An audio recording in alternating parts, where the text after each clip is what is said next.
ஒரு சாதாரண ஒரு கதையில ஏகப்பட்ட ட்விஸ்ட் இருக்குன்னா, அது கண்டிப்பா இந்த படமா தான் இருக்கும். அதனால இந்த வீடியோ நீங்க ஃபுல்லா பாருங்க. அப்பனா தான் அந்த பிரம்ம யுகத்தோட கதையில அப்படி என்னதான் இருக்குன்னு உங்களுக்கு தெரிய வரும்.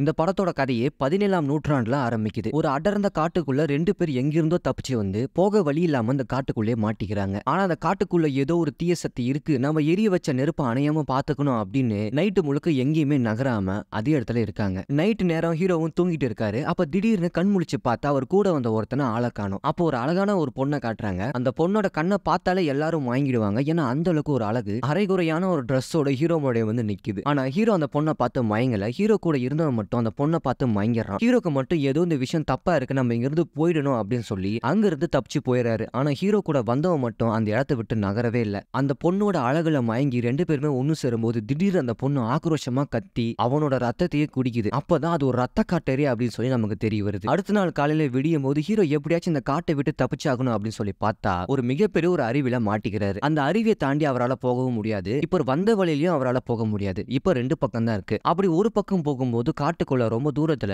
ஒரு இடிஞ்சு போன ஒரு வீடு ஒண்ணு இருக்கு. அவனுக்கு அந்த நேரத்துல பசி வேற. சரி வீட்டுக்குள்ள போனா ஏதாவது சாப்பாடு கிடைக்குமா அப்படின்னு வீட்டுக்குள்ள போனா காஞ்சி போன தேங்காவை சாப்பிட்டுட்டு இருக்கான். அப்ப திடீர்னு பின்னாடி ஒரு குரல் கேக்குது. யாரா இங்க அப்படின்னு பார்த்தா அந்த வீட்டோட வேலைக்காரன். நீ இங்க என்ன பண்ற அப்படின்னு கேட்கும்போது நான் வழி மாறி இந்த காட்டுக்குள்ள வந்துட்டேன். எனக்கு பசி அதிகமா இருக்கும்போது இந்த வீட்டை பார்த்து அதனால தான் நான் உள்ள வந்தேன் அப்படின்னு அந்த வேலைக்காரன் கிட்ட சொல்லிட்டு இருக்கான். வேலைக்காரன் ஹீரோ கிட்ட விசாரிச்சுட்டு இருக்கும்போது திடீர்னு உள்ள இருந்து ஒரு சத்தம் கேக்குது. யாருப்பா நம்ம இடத்துக்கு புதுசா வந்திருக்கா, என்ன வேணுமா அப்படின்னு வீட்டுக்குள்ள இருந்து ஒரு குரல் ஒண்ணு கேக்குது. அப்படி அந்த குரல் யாரோடையது அப்படின்னு சொல்லி பார்த்தா மம்முட்டியோட குரல் தான். மம்முட்டி அந்த வழிபோக்கனை பார்த்து விசாரிக்கிறாரு. இங்க என்ன பண்ற அப்படின்னு. ஐயா நான் காட்டுக்குள்ள வழி மாறி வந்துட்டேன். அப்படியா, சரி உனக்கு என்ன தொழில் தான் தெரியும் கேட்டா நான் நல்லா பாடுவையா அப்படின்னு அந்த வழிபோக்கனும் சொல்றான். சரி எஜமா நான் சொல்றேன், எனக்காக ஒரு பாட்டு பாட அப்படின்னு நம்ம மம்முட்டியும் வழிபோக்கன் கிட்ட ஒரு பாட்டு ஒண்ணு பாட சொல்றாரு. எஜமான் பேச்ச மீற முடியாதா அப்படின்னு சொல்லி அந்த வழிபோக்கனும் ஒரு பாட்டு ஒண்ணு பாடுறான். அந்த பாட்டு கேட்ட உடனே மம்முட்டிக்கு அப்படி ஒரு சந்தோஷம். மம்முட்டியும் பாட்டு ரொம்ப அருமையா பாடுறே, இங்கே இருந்துறேனே அப்படின்னு கேட்டா வழிபோக்கனும் ஐயா நான் வீட்டுக்கு போகணும் அப்படின்னு சொல்றான். மம்முட்டியும் அதெல்லாம் ஒண்ணு வேணா, நீ என்னோட விருந்தாளி, என்னோட விருந்த நீ சிறப்பிச்சுட்டு தான் போகணும் அப்படின்னு அந்த வழிபோக்கனை அங்கேயே தங்க வைக்கிறாங்க. அந்த வழிபோக்கன் அங்க தங்குறதுக்கு அங்க வேலை செய்யற வேலைக்காரனுக்கு சுத்தமா பிடிக்கல. அவன் மனசுக்குள்ள ஏதோ ஒரு விஷயம் உறுத்திட்டே தான் இருக்கு. ஹீரோவும் வீட்டுக்குள்ள வந்து பார்த்தா அந்த வீடே பாலடைஞ்சு பாக்குறதுக்கு பேய் வீடு மாதிரி இருக்கு. வேலைக்காரனும் அந்த வீட்டை சுத்தி காமிக்கிறான். இதான் ஹாலு, இதான் கிச்சன் அப்படின்னு.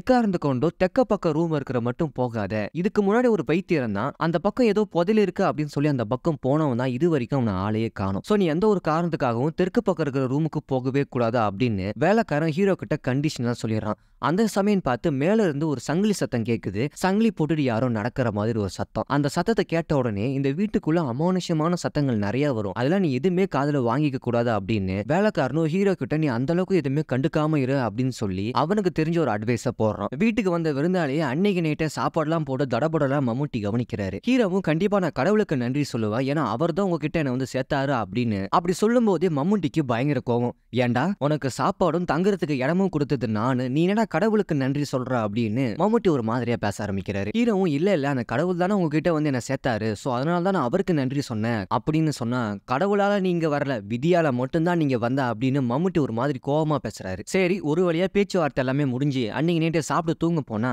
திடீர்னு நடுராத்திரி மாடி மேல ஒரு சத்தம் கேக்குது. சங்கிலி சத்தமா கேக்குது. ஹீரோவும் மேல அப்படி என்னதான் சத்தம் கேக்குது அப்படின்னு சொல்லி பார்க்கலாம் அப்படின்னு பயந்துகிட்டே மேலே ஏறி போறாரு. வேலைக்காரன் எக்காரத்து கொண்டு என்ன சத்தம் கேட்டாலும் அதை நீ கண்டுக்காம தான் இருக்கணும் அப்படின்னு ஒரு வார்னிங் ஒன்று கொடுத்திருப்பாரு. ஆனா அதையும் மீறி நம்ம ஹீரோ அந்த சத்தத்தை நோக்கி தான் போறாரு. மாடி மேல ஏறி போய் பார்த்தா ஏதோ ஒண்ணு சங்கிலியால கட்டி போட்டிருக்காங்க. இருட்டுல அந்த அளவுக்கு சரியா தெரியல. அப்ப திடீர்னு நம்ம ஹீரோ அங்கிருந்து பயத்துல கீழே தப்பிச்சு ஓடி வந்துறாரு. அன்னைக்கு நைட்டு உயிர் தப்பிச்சதே பெரிய விஷயம். பாவம் பயபோல எப்படி தப்பிச்சிட்டான். அப்படியே மறுநாள் காலையில தாயத்தோட சத்தம் கேக்குது. வெளியே என்ன சத்தம் அப்படின்னு சொல்லி ஹீரோ வெளியே வந்து பார்த்தா மம்முட்டி தாயத்தை அவர் மட்டுமே தனியா விளையாடிட்டு இருக்காரு. மம்முட்டி இந்த விளையாட்டை பத்தி உனக்கு என்ன தெரியுமா, அப்படி தெரிஞ்ச என் கூட வந்து விளையாடு அப்படின்னு கேட்டா, இந்த விளையாட்டை பத்தி எனக்கு நல்லாவே தெரியும். நம்ம உருட்டுற கட்டையில எண்கள் இருக்கும், எந்த எண்கள் எப்படி விழுதோ அதுக்கேத்த மாதிரி நம்ம காயை நகர்த்தணும் அப்படின்னு ஹீரோவும் தெளிவா சொல்லிட்டு இருக்கான். ஆக இவ்வளவு அருமையா சொல்றியே, வா என் கூட வந்து விளையாட அப்படின்னு மம்முட்டியும் விளையாட கூப்பிடுறாரு. ஆனா மம்முட்டிக்கு சாதாரண விளையாட்டு சுத்தமா பிடிக்காது. என் கூட விளையாடனா நீ ஏதாவது ஒரு பந்தயம் கட்டணுமே, சோ நம்ம 2 பேரும் ஒரு பெட்டிங் வச்சுப்போம். ஹீரோவும் ஐயா நானே ஒரு வழிபோக்கன், என்கிட்ட எதுவுமே கிடையாது, எதை வச்சு நான் உங்க கூட விளையாட முடியும் அப்படின்னு கேட்டா, கண்டிப்பா உங்ககிட்ட ஒண்ணு இருக்கு, அதுதான் உன்னோட காலம், உன்னோட நேரத்தை வச்சு நீ விளையாடு. ஒருவேளை நீ ஜெயிச்சிட்டா நீ எப்ப வேணா இங்க இருந்து போகலாம், உனக்கு முழு சுதந்திரம் இருக்கு. ஆனா தோத்துட்டா உன்னோட வாழ்நாள் முழுக்க நீ இங்கே தான் இருக்கணும், எனக்கு அவனுக்கு பணிவிட செய்யணும் அப்படின்னு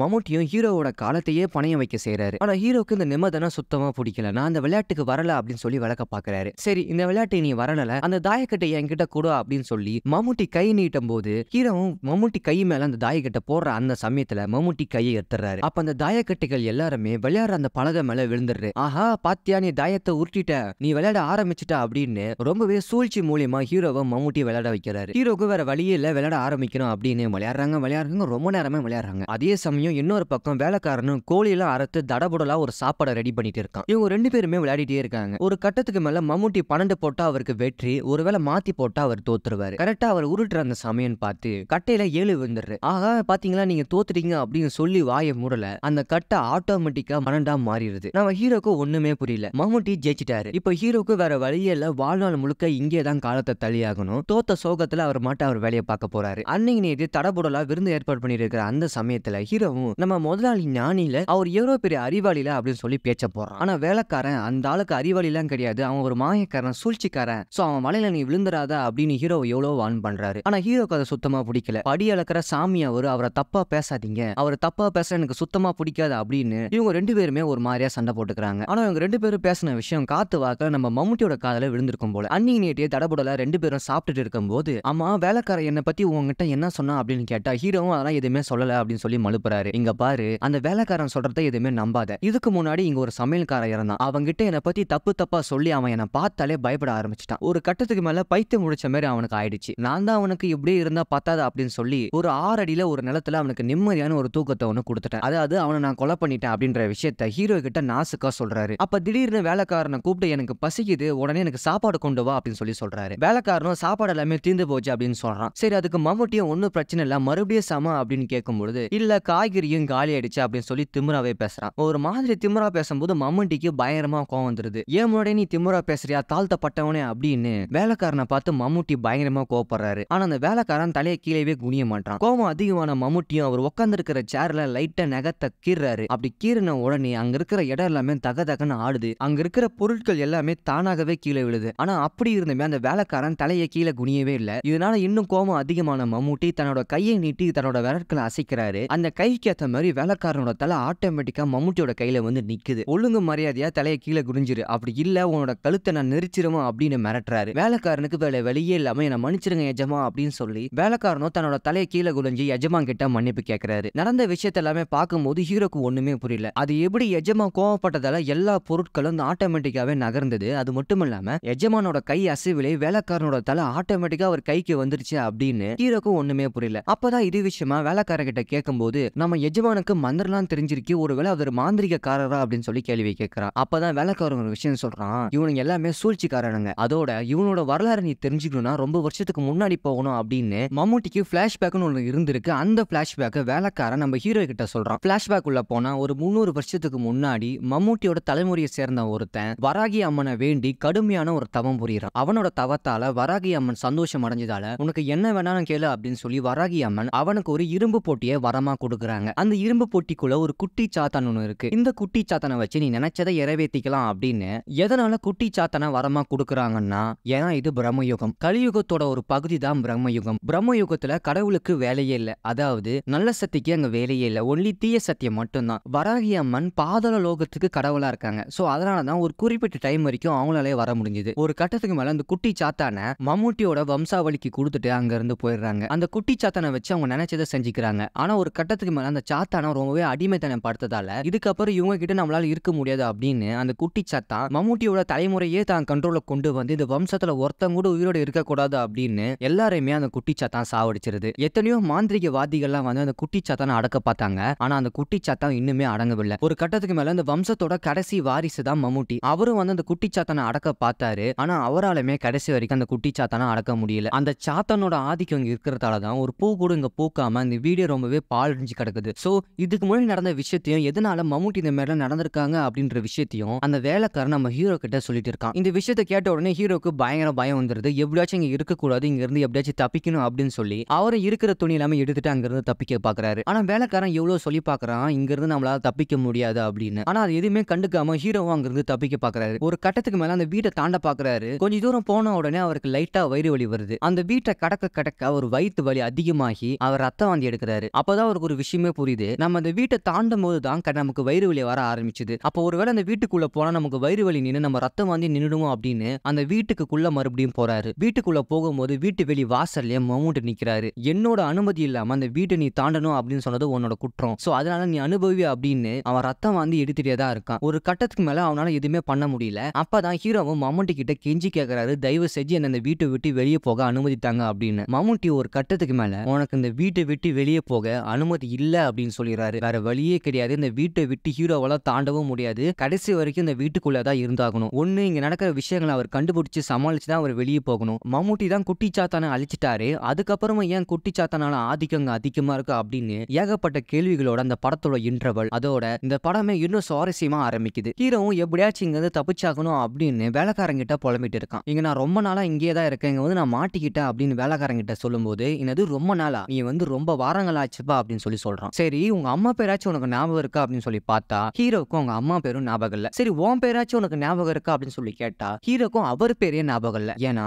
இங்க குட்டி சாத்தானோட ஆதிக்கம் அதிகமா இருக்கிறதால பழசு எல்லாமே மறக்கக்கூடிய தன்மை எல்லாத்துக்குமே வந்துடும். நம்ம எப்ப வந்து நம்ம பேர் என்ன, நம்ம எதுக்காக இங்க இருக்கோம் அப்படின்னு எதுவுமே யாருக்குமே தெரியாது. சோ அதனாலதான் ஹீரோக்கு நாளாக நாளாக பழசு எல்லாமே மறந்து போகுது. ஹீரோக்கு இங்க இருக்கிற ஒவ்வொரு நிமிஷமே பயம் அதிகமாயிட்டே போயிருக்கு. அப்பதான் வேலைக்காரன் ஒரு விஷயம் சொல்றான், இது வரைக்கும் யாருக்குமே சொல்லாத ஒரு ரகசியத்தை நான் உங்ககிட்ட சொல்ல போறேன் அப்படின்னு. நைட் ஆனா அந்த வீட்டு மாடி மேல ஒரு சங்கிலி சத்தம் ஒண்ணு கேட்கும். அந்த சத்தம் எங்க இருந்து வருது அப்படின்னு சொல்லி ஹீரோக்கு தெரியவே தெரியாது. அந்த சத்தம் எங்க இருந்து வருது அப்படின்னு சொல்லி நான் சொல்றேன் அப்படின்னு வேலைக்காரனும் ஹீரோவும் ரெண்டு பேருமே மாடிக்கு போய் பாக்குறாங்க. அங்க சங்கிலி கட்டப்பட்ட மாதிரி ஒரு உருவம் இருக்கு. அதுக்கு மேல ஏதோ போர்வையை போத்தி வச்சிருக்காங்க. அப்ப இதுதான் குட்டி சாத்தானா அப்படின்னு சொல்லி ஹீரோ கேட்டா அதுதான் கிடையவே கிடையாது. இங்கதான் யாருமே எதிர்பார்க்காத ஒரு மிகப்பெரிய ஒரு ட்விஸ்டே. அந்த போர்வையை விலக்கி பார்த்ததான் தெரியுது அங்க இருக்கிறது எஜமான் மம்முட்டி தான். அவர் இறந்த நிலையில இருக்காரு. யார் தெரியுமா இவரு தான் அந்த குட்டி சாத்தானை அழிக்க வந்த அந்த பரம்பரையோட கடைசி எஜமான். ஹீரோக்கு ஒண்ணுமே புரியல. குட்டி சாத்தானை அழிக்க வந்த இவர் இங்க இருக்காருன்னா அப்ப கீழே இருக்கிறது யாரு அப்படின்னு சொல்லி பார்த்தா கீழே இருக்கிறதே குட்டி சாத்தான் தான். குட்டி சாத்தான் தான் அந்த எஜமானோட உருவத்தை அப்படியே மாத்தி தனக்கு தானே ஒரு எஜமானா மாத்திக்கிச்சு. அப்ப அந்த சாத்தனை அழிக்கிறதுக்கு வேற வழியே இல்லையா அப்படின்னு கேட்டா இருக்கு. இந்த சாத்தனை எப்ப பார்த்தாலுமே ஹாலுக்குள்ளேயே சுத்திட்டு இருக்கும். அதுக்கு கீழே ஒரு சுரங்க பாதை ஒண்ணு போகுது. அந்த பாதை வழியா போய் பார்த்தா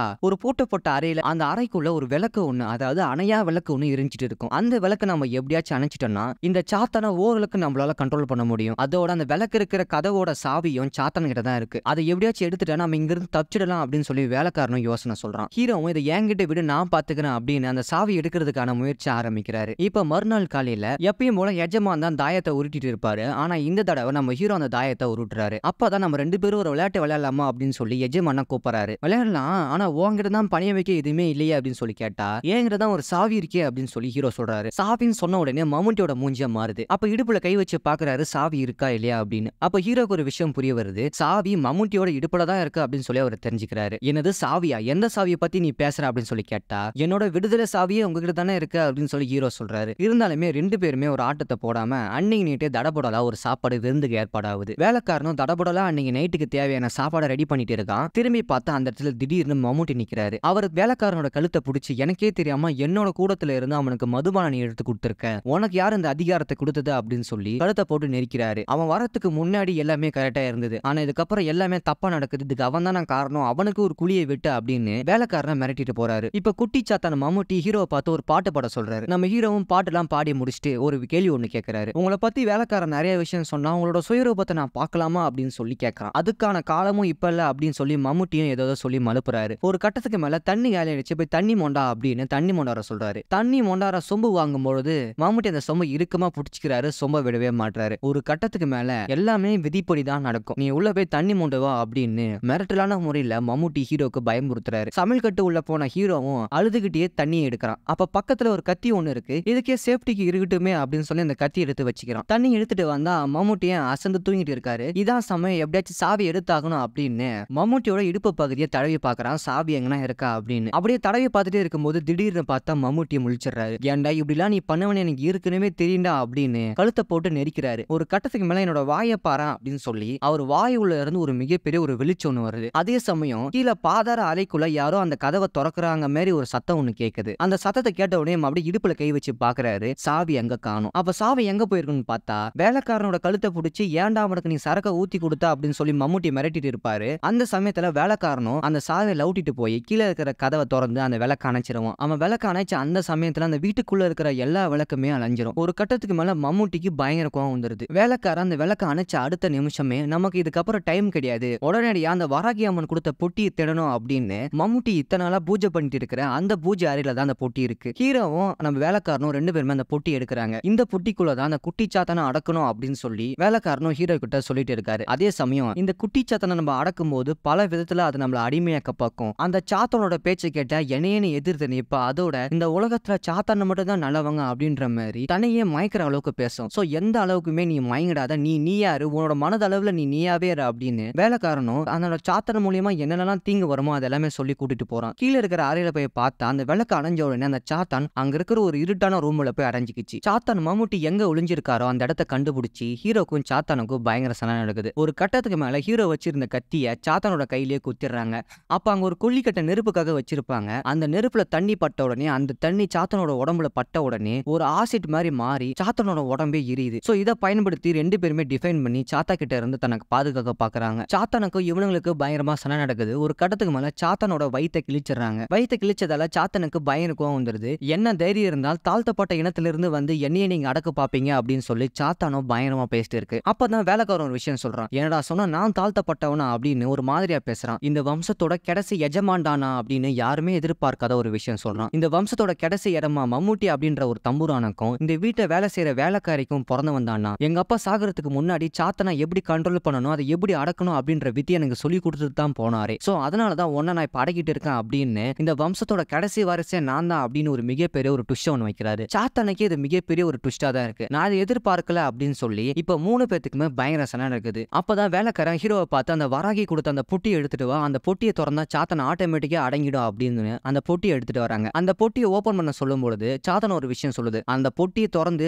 நீங்க அடக்கிட்டீங்கன்னா ஏன் மூலியமா உன்னை இவன் கொன்னுடுவான் அப்படின்னு ஹீரோவை பயமுறுத்துறாங்க. ஹீரோ அந்த பயத்துல அந்த பொட்டியை திறக்க மாட்டாரு. சாத்தானும் இந்த கன்ஃபியூஷனை பயன்படுத்தி வேலைக்காரனை சாகடிக்க பாக்குது. ஒரு கட்டத்துக்கு மேல ஹீரோ அவர் கையில இருந்த கத்தி எடுத்து சாத்தனோட கழுத்திலே குத்திடுறாரு. இது கழுத்துல குத்தினதால மம்முட்டியோட உடல் அங்கே இறந்துருது. இதுக்கப்புறம் சாத்தனுக்கு அந்த உடல் தேவைப்படாது, ஏன்னா அந்த உடல் தான் இறந்துருச்சு இல்லையா. சோ அதனால சாத்தனோட உண்மையான ரூபமே அப்பதான் வெளியே வருது. பாக்குறதுக்கு ரொம்ப அருவருப்பா ஒரு கேவலமான ஒரு நிலையில அந்த சாத்தன் இருக்கு. ஒரு கட்டத்துக்கு மேல சாத்தனை கண்ட்ரோல் பண்ணக்கூடிய அந்த பெட்டியும் ஒரு மோதிரமும் நம்ம வேலைக்காரன் கிட்ட வருது. அந்த வேலைக்காரன் அந்த மோதிரத்தை கையில போற அந்த சமயத்துல ஹீரோ தடுக்கிறாரு. அந்த மோதிரத்தை நீ போட்டனா நீயும் ஒரு எஜமான் ஆயிடுவ, அதுக்கப்புறம் உன் பேச்சை நீயே கேட்க மாட்டா அப்படின்னு ஹீரோ அதை தடுக்க பாக்குறாரு. சாத்தன் அங்கிருந்து ஒளிஞ்சிட்டு இருக்கிறது இங்க நடக்கிற விஷயம் எல்லாமே பார்த்துட்டு இருக்கு. ஒரு கட்டத்துக்கு மேல அந்த மோதிரத்தை போடக்கூடாது அப்படின்னு ஹீரோ எப்படியோ தடுத்து பாக்குறாரு. இப்ப வேலைக்காரனுக்கும் ஹீரோக்கும் பயங்கரமா சண்டை நடக்குது. ஒரு கட்டத்துக்கு மேல இவங்க ரெண்டு பேரும் போடுற சண்டையில சாத்தான் அங்க இருந்து ஒளிஞ்சிருந்து மறைமுகமா எட்டி பாக்குது. அதே சமயம் இவங்க போட்ட சண்டையில அங்க இருந்த வீடே இடிஞ்சு விழுந்துருது. வீடு இடிஞ்சு விழுந்ததால அப்புறம் என்ன ஆச்சுன்னு சொல்லி பார்த்தா ஹீரோ எப்படியோ தப்பிச்சு வந்துடுறாரு. அந்த வீட்டை தாண்டும் பொழுது முன்னெல்லாம் வயிறு வலி வரும், இப்ப வயிறு வலி சுத்தமா வரவே இல்லை. அப்ப எப்படியாச்சும் அந்த வீட்டை தாண்டியாச்சு ஒரு வழியா கதையை முடிக்கிறாங்க அப்படின்னு சொல்லி பார்த்தா பின்னாடியே வேலைக்காரனும் வந்து ஹீரோ கிட்ட இருக்கிற அந்த மோதிரத்தை எப்படியாச்சும் வாங்க பாப்பாரு. அப்ப ஹீரோவை பார்த்த உடனே வேலைக்காரனுக்கு ஒண்ணுமே புரியல, 2 அடி பிழை எடுத்து வைக்கிறான். அப்ப என்னதான் கதை அப்படின்னு சொல்லி பார்த்தா நம்ம ஹீரோ வழக்கம் போல